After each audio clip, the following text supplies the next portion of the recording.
Sveiki visi. Sveiki gyvi. Po ilgo laiko, blemba. Kaip gyvenat? Mes gyvenam gerai. Pamiršom, kaip išfilmuoti, kaip sveikintis, kaip viską. Tai... Reikia pafilmuoti 5 minutės, po 5 minučių būsim vėl normalūs. Tai jo, mes šiandien esam čia. Atvykom... Kur mes esam? Vienu žodžiu, šitas vlogas bus šiek tiek kitoks. Mes esam, galima sakyti, namuose. Na, tiksliau, 10 km pavažiavus nuo namų iš Reikjaviko. Lipsim va į tą kalną.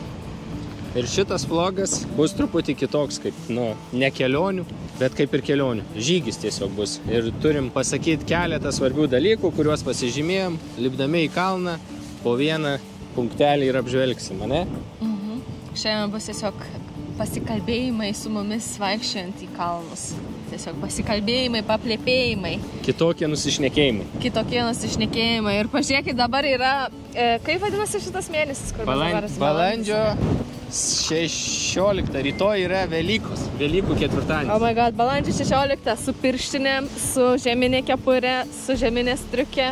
Vėjas daužo, labai stiprus vėjas ir gan šaltas dar. Gerai, saulė šviečia. Saulė atrodo, lyg būtų čia labai karšta, šilta, bet taip nėra. Jeigu nebūtumėm taip apsirengę, ane, tai galėtum būti tiesiog su maikutė ir visi galvotų, kad čia labai fainiai, šilta, karšta, bet taip nėra. Bet vis tiek varom. Esam po darbų, aš taip biškutį tokia pavargus, mano akis gal biškutį tokios ištinusios, bet nieko. Jo. Bet nieko, įveiksim. Čia 10 minučių vlogas, o ne tavo išpažintis. Turėtų būti. Mes lipam, žiūrėkit, šitą kalną. Nustatyk mano pirštą į kalną. Pakelk. Dar pakelk. Nu. Ten į patį viršų mes žygiuojam. Šiaip juokauju, ne, mes tiesiog biškutį čia pakilsim. Net 5 minučių nepaėm, man jau kerta kojas. Tai pirmas dalykas, ką norim pasakyti, tai ačiū jums, kadangi jūsų yra jau 3000. Kas reiškia, kad užpildytum Ryto areną, bet mūsų tikslai didesni. Reikia pildyti Žalgirio areną, ne? Tai va todėl dabar paspauskite ir laiką, ir subscribe, kad šitas kanalas augtų, nes dar bus vaizdų begalybė. Mūsų žygis va tikrinai 3 km, nes mes eisim iki to Stein. O ten to Stein, ten tiesiog yra didelis akmuo, iki ten reikia nueiti. Ten nuėjęs jau leisimės žemyn. Tik aš nežinau, kas yra sunkiau, kilti ar eiti žemyn. Nes kiek pamenu, esam jau kartą buvę čia, tai kažkaip leisis į apačią buvo žymiai sunkiau negu kilti viršų. Aš vieną naujieną žinau apie tą akmenį, jisai nukrito prieš porą dienų, nuvirt. Ką? Nuo stipraus vėjo. Mačiau fotkės ir Pavelas irgi šiandien sakė, nuvirt, einam pakelt. Tai tiesiog eisim iki vietos be akmens. Pirmas checkpointas su tokiu vaizdeliu. Ir Giedrė pagaliau išpažinti turi. Mes įdėjom vlogą online, kur buvom Romoje. Ir paskutinę dieną, arba kaip jau po koncerto vykom namo, ašgi pamečiau pasą. Tiksliau, aš čia nepamečiau. Galim sakyti, pamečiau iš tikrųjų, nes jis dingo tiesiog išvažiavo. Tai buvo viskas taip. Mes iš Romos tą rytą labai anksti važiavom su autobusu į oro uostą. Kelionė truko 1 valandą, tai per tą valandą aš miegojau ir turėjau tą tašytę užsikabinus tiesiog ant peties. Ir man nepatogu buvo, tai aš ją tiesiog nusiėmiau ir įsidėjau tarp 2 sėdinių.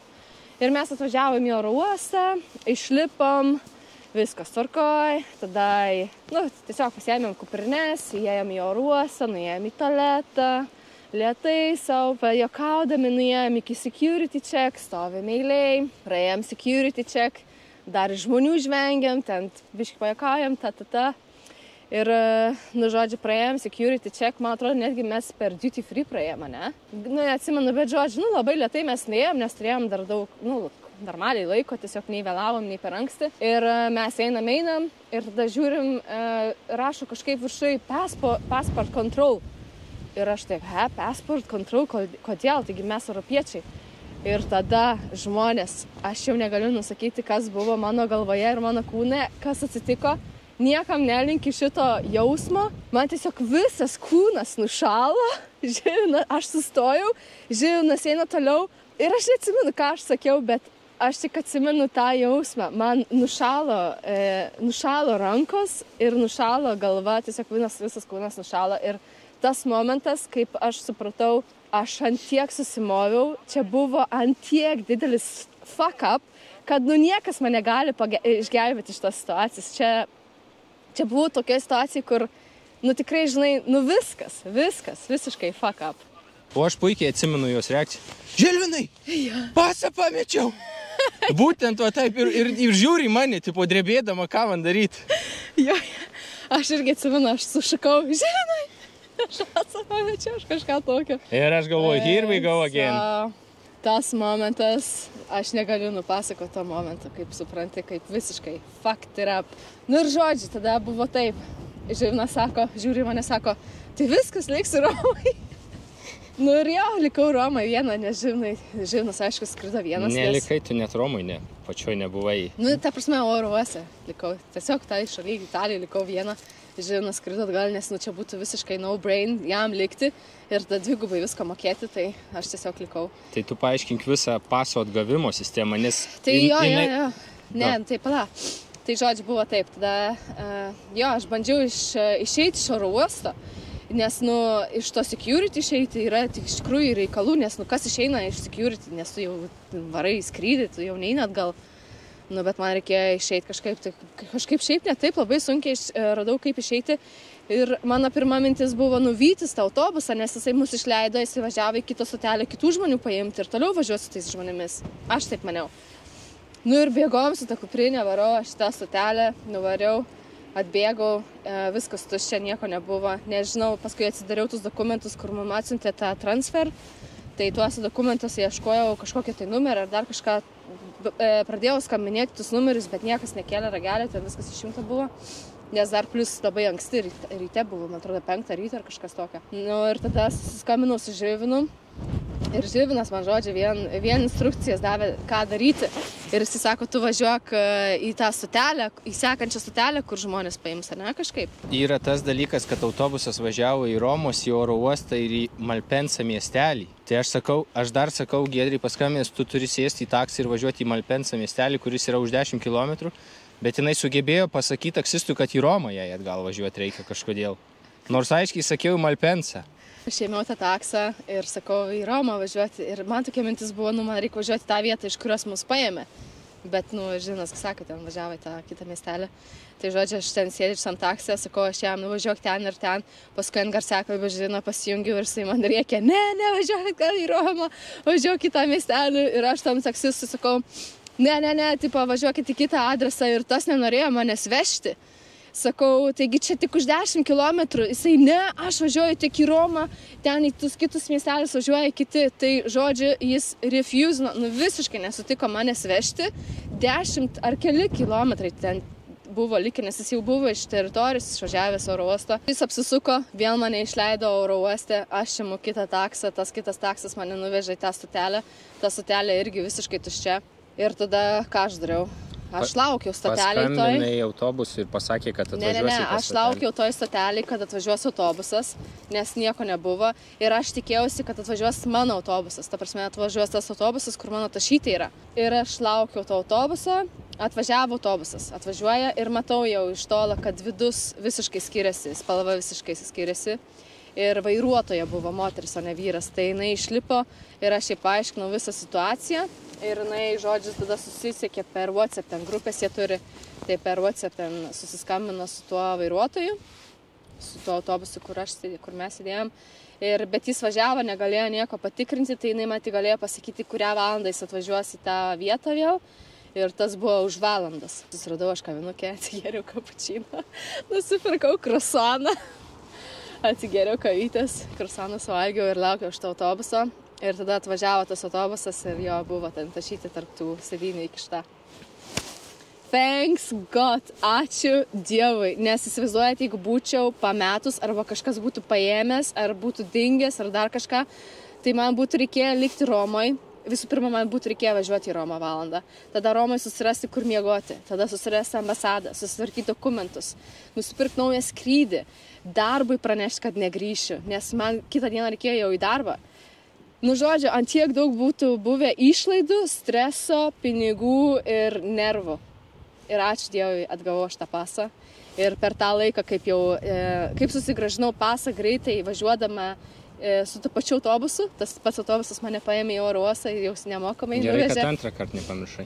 Jo, jau nemokamai mane paėmė, nes matė visą stresuotą, tai nuvežė mane į oros, aš ten, kol važiavam, susiradau naują skrydį. Nesusiradai. Žilvinas surado naują skrydį, aš tik tiesiog užsibukinau, nusipirkau viską ir tada su persidimu Suomijai grįžau į Reikjaviką 6 valandom vėliau.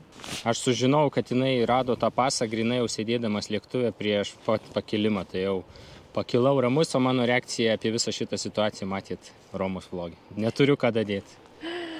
Vaflių. Tiesiog worst case scenario. Niekam, jeigu būtumėt mano didžiausi priešai, aš jums niekada gyvenime nelinkėčiau tokios situacijos. Saugokit savo daiktus, nekiškit tašių niekur, tokių mažų, ten, kur turit prie savęs, niekada niekur nekiškit tarp sėdynių, ten į kažkokias kišenės, nes garantuotai pamirštit, nes, žinot, esi pavargęs tose kelionėse, nedamiegojęs, susierzinęs, pavargęs, nevalgęs ir tiesiog visiškai pamiršti tokius smulkmenas. Galvoja, ai, čia pasidėsiu trumpam, nekiškit niekur. Jau ta mokina, kur sekančiam tripę vėl pametė telefoną. Nu jo, čia irgi nelaimingas atsitikimas buvo, bet su pasat man buvo labai didelis šokas. Aš tikiuosi pasimokiau už tos klaidos ir neatsitiks daugiau taip. Ir dar vienas dalykas, jeigu turit dokumentus, tarkim ten ID, pasas, kortelė, telefonas, niekada nedėkit visų svarbiausių dalykų į vieną vietą. Bandykit geriau pasidalinti, ta prasme, pasą į kuprinę, ID ten į tašytę, telefoną į kišenę, nes jeigu tu vieną dalyką pameti, ir ten yra viskas, svarbiausi dalykai visi sudėti, tu tiesiog viską pameti. Tai ačiū Dievui, ar aš nežinau kaip, bet aš telefoną turėjau su savim. Nežinau kaip, bet turėjau. Ir įsivaizduokit, būčiau neturėjęs telefoną, tai nebūčiau susisiekus su Žilvinu, nebūčiau galėjęs susimokėti nei už taksą, nei už autobusą, nei už skrydį, nieko. Tai ačiū Dievui, turėjau telefoną su savim. Tokia istorija. Net stresas, kaip papasakojau, vėl išgyvenimai kyla.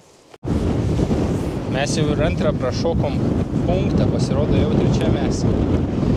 Vėjas nesveikas, kaip matot. Tai po liūdnų Giedrės istorijų ir išgyvenimų reikia pasakyti kažką ir gero. Tai gera yra, kad apsinaujinom truputį techniką. Ir dabar bandom čia geresnių sąlygų nesugalvotum. Nes vėjas belė koks, žiūrėkit. Tabaluojasi mano visos pirštinės. Tu visas tabaluojas. Tai nusipirkom naujus mikrofonus pagaliau, DJ Mic, geresnės kokybės. Tikimės bent jau, kad geresnės kokybės, kad nezirštutus ten komentaruose. Kaip blogai, kaip nieka nesigirdi, o kai paklausi, kas nesigirdi, tada tiesiog dingstat ir neatsakot. Tai atsakykit. Ir ta pati GoPro, kuri Giedrė laiko dabar. Rankose irgi nauja. Tai va, tikimės geresnių rezultatų. Ir dabar turbūt, ką aš šneku, niekas nesigirdi, nes vėjas daužo belė. Kaip? Dabar man nežinos, ar gerai ar negerai, tai išbandom. Man patinka vis tiek. Spauskit like. Nespauskit. Spaudžiam like. Trečias taškas iš 5, ne? Jo, iš 5. Nu jo, bet mes į 5 tik tais eisim. 6. Ai, ne. Ai, 5. Tipo, šitas sunkumas yra 1 batas iš 3. Nesutinku, čia yra 2 batai iš 3. Sunkumo lygis. Labai vėjas dauža. Judam toliau. Čia net kepurę gali prarasti. Toks jausmas, kad nupūs nuo galvos. Nu bent vaizdai labai gražus.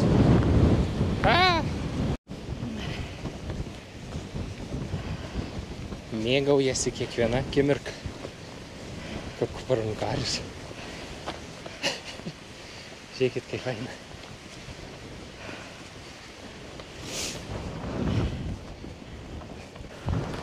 Aš jau manau įpusėjom kažkur.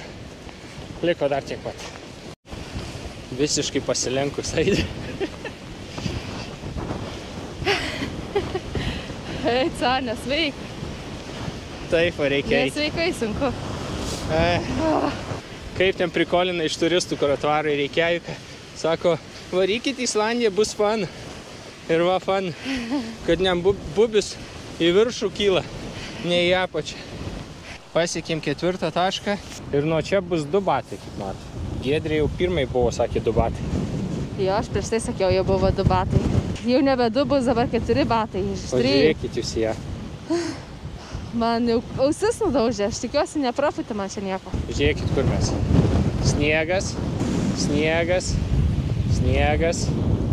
O ten sniegas. Jau nebetoli. Dar vienas taškas, ne? Nu jo, bet dabar, kaip matot, sunkiausias bus.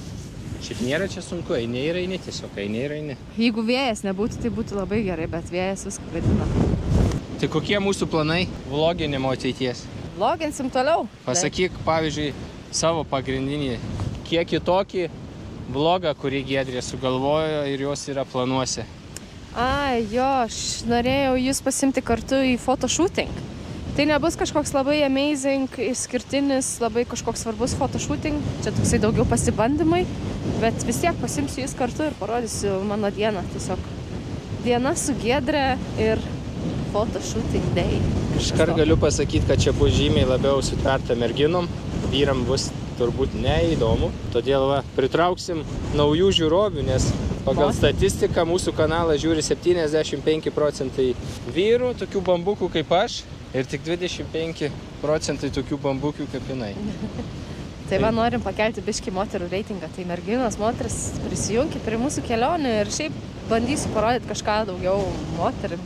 Kažką su makiažu, su drabužiais, kažką. Tai va, pasimsiu jūs į photoshooting.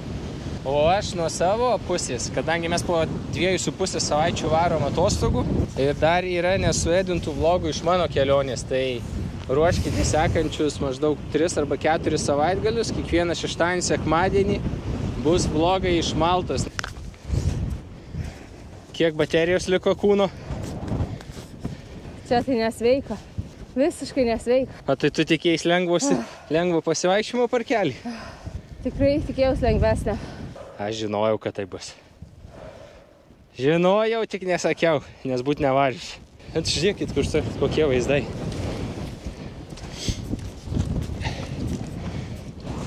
Balandžio 17, kur jūs dar sniegą pamatysit. Nu jau nėra vėjo, parodyk savo galvų. Kur mes čia esam? Welcome. Welcome. Aš nesu tikra, ar mes teisingai esam čia. Aš ir nesu tikras, bet ką galiu pasakyti, kad čia jau vėjas mažesnis ir labai šilta, o ten va pilna žmonių vaikšto. Tai ten ir mes turime eiti. Jau. Čia va šioks toks takiukas yra. Jau pramintas. Atrodo kaip su mašina važiuota. A ne? Tai toks vėžis. Ratų. Jau kažkas parašys komentaruose, parsisiųskite All Trails. Ten visi haikai surašyti. Tai vakar parsisiunčiau 37 eurų mėnesiui. Ar 37 mėnesiui, ar tiesiog susimokėti. Gyvenime tiek už haikų programėlę nemokėsiu. Geriau paklaidžiusiu, mirsiu iš bado, sušalsiu, bet 37 eurų nemokėsim. A ne? A ne? A ne. Radom karštą versmę. Žinai, jeigu pasimaudysi, pažiūrėsi, ar karštas ar šaltas. Ten. Bet rimtai, pažiūrėsim, ar ten šiltas vanduo ar šaltas. Lažinamės, ar ten karšta ar šalta. Aš tai sakau, kad šalta, aišku. Nieko negirdžiu, ką tu sakai, aš sakau šalta. Aš sakau irgi šalta. Tai ką tik sakei karšta, tu ką tik sakė, jinai karšta versmė rado. Aš tau sakiau eit patikrinti, ar karšta. Aš tai neisiu. Ką man ten eit? Nueis jinai už mane. Kokia čia žolytė minkšta. O eik, sakom, čia cool atrodo. Galėtų būti karšta. Šalta. Baisiai šalta. Įsivaizduoji, atrandi tokią versmę. Tai jau čia žinai, kiek sėdėtų asiliokų. Bet tai kur niekas nežino, nes Islandijai tiek daug vietų yra, kur dar žmogaus nepaliesta. Kažkaip, manau, vikingai jau visur iškapstė visas įmanomas. Ne. Atradė. Ne, čia tiek daug žemės. Irgi ne visur nuėję. Šiandien laisva diena nuo džimo, tai galim čia klaidžioti. Kardio. Giedrę ruošiu mūsų kelioniai. Va, kaip nueisim prie Steinio, trumpai pasakysim, kur mes keliausim. Jau galime truputį atskleisti planus. Nesakysim ten taškų visų, bet tiesiog šalis pavardinsim. Ir kas ką planavo. Jau žvengia. Kaip ten tas keliautojas bijo žvengia. Blemba, man reikia susimti rankas ir suplanuoti trečią mūsų tašką. Nes trečias taškas, trečia mūsų šalis yra mano responsibility, mano atsakomybė, tai man viską reikia suplanuoti. Va, laukia disaster. Jau yra užbukintas hotelis. O? Namukas. O? Čia jau yra pradžia gera. Paskutiniai metrai visiškai mirtini. Labai statu. Statu, bet įveikim. Žiūrėk, pastatė tą akmenį, ar ne? Ką? Aprišo grandinim. Čia tas akmuo išvirtis. Yra. Nu tai va toks vaizdeliukas. Vertėjo bambalinį. Jo, fainai. Įvertinkit šitą vaizdeliuką nuo 1 iki 10. Dabar parašykit. Įvertink. 7. Ne? Nebeštik? Šneka. Man įvertint? Nu tai sakau kiek. Ai, mes pažiūrėti. Kokį 6? Nu gal. Patyrus keliautoja. Jau lengvai nesužavėsi. Nu jo, bet gražus vaizdas, aišku, žiūrėk, visas Reikjavikas matosi priekį. O ten mūsų namai. O haikus tai sunkumai vertinti. Ai, savo, Tuoj bleva. sakys 3. Lengvai Ne, pasivaikščiau. tikrai sunkiai buvo. Išgyvenau sunkiai, gal jisai nėra sunkus, bet išgyvenau sunkiai, nes šiek tiek pavargus esu.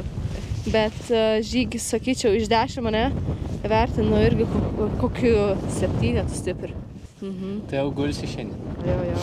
Tai gerai, šitoj vieteliai galim atskleis kortas, kaip sakant, kur mes varysim po 2,5 savaičių. O tu nebijai, kad jis nukrius dar labiau į apačią? Ne, todėl ir sėdžiu. O kaip čia žiūrėjau? Taigi, po 2 savaičių varom į 3 šalis.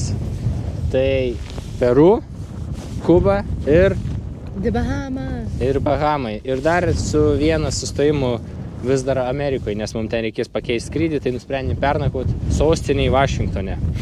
Tai aš kadangi planuoju Peru ir Kubą, tai galiu iškart pasakyti, bus intensyvu.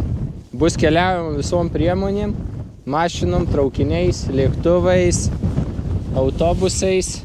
Bus ir ekskursijos, ta prasme, užsakytos, kur mus vežioja, bus ir patiems viską, kur reikės pasidaryti. Bus daug nuotykių ir intensyvu. Kuboj gal bus ne taip intensyvu, bet mes ten norim nuvaryti vien tik dėl to, kad ten visiškai kitas vaibas, jie gyvena 50 metų atgal. Norim būtinai tai pamatyti. Išgyvent, pamatyti, ar jie blogai gyvena, o kaip mes pamatom, jeigu blogai gyvena, tada pradedam savo gyvenimą vertinti, kaip mes gerai čia gyvenam, ne? Tai, aišku, nesakysim, kur varysim, bet turbūt jau Peru patys nutuokėt. Vieną bent jau tašką, o kitų neatskleisim. O Giedrė rūpinsis 3 šalim. Bahamai. Varysim ilsėtis į Bahamas, prie jūros gulėti. Ir kokteilius sirpti. Viskas, tik Tokie tiek. mūsų planai. Bet kaip prieš tai, kaip ir sakėm, dar laukia 7-8 Maltos vlogai. Giedrė gal nufilmuos labiau merginoms skirtą vlogą. Dabar reiks leistis į apačią. Taip, reiks leistis į apačią. Mes dar vieną svarbų dalyką turim pasakyti, bet gal biškį pasileidus į apačią, kur mažiau vėjo bus, atsistosim ten. Turim jums labai svarbų klausimą. Ok. A ne? Jo.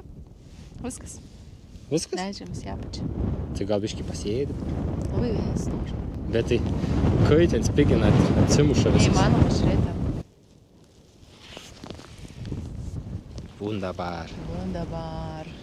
Wie schön. Bam ir nukrenti ant pačios. Pro pačios. Kai sotumas ką tik buvau. Taip. Čia gal nesimato, bet buvo labai slidu jau.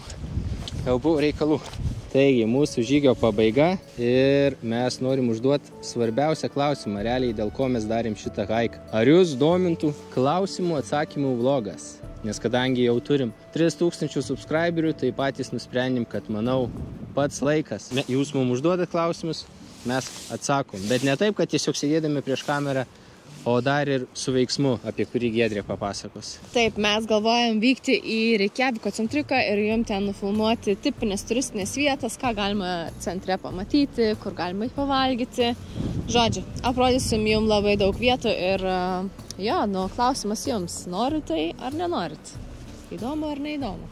Įdomu ar neįdomu, bet jeigu norit, tai parodykit šiek tiek aktyvumo ir surenkam bent 300 laikų, 20 klausimukų ir pirmadienį einam į miestą, rodom jums gražias vietas, rodom, kur skaniai ir pigiai pavalgyti, nes mes žinom vietų. Jo. Tiesiog užduokit klausimų, būtų labai fainai. O dabar ačiū, kad žiūrit, paspauskit like bent 300, paspauskit prenumeruoti, nes dar 50% kanalo žiūrovų vis dėlto nepaspaudė, net nežinau kodėl, argi taip sunku.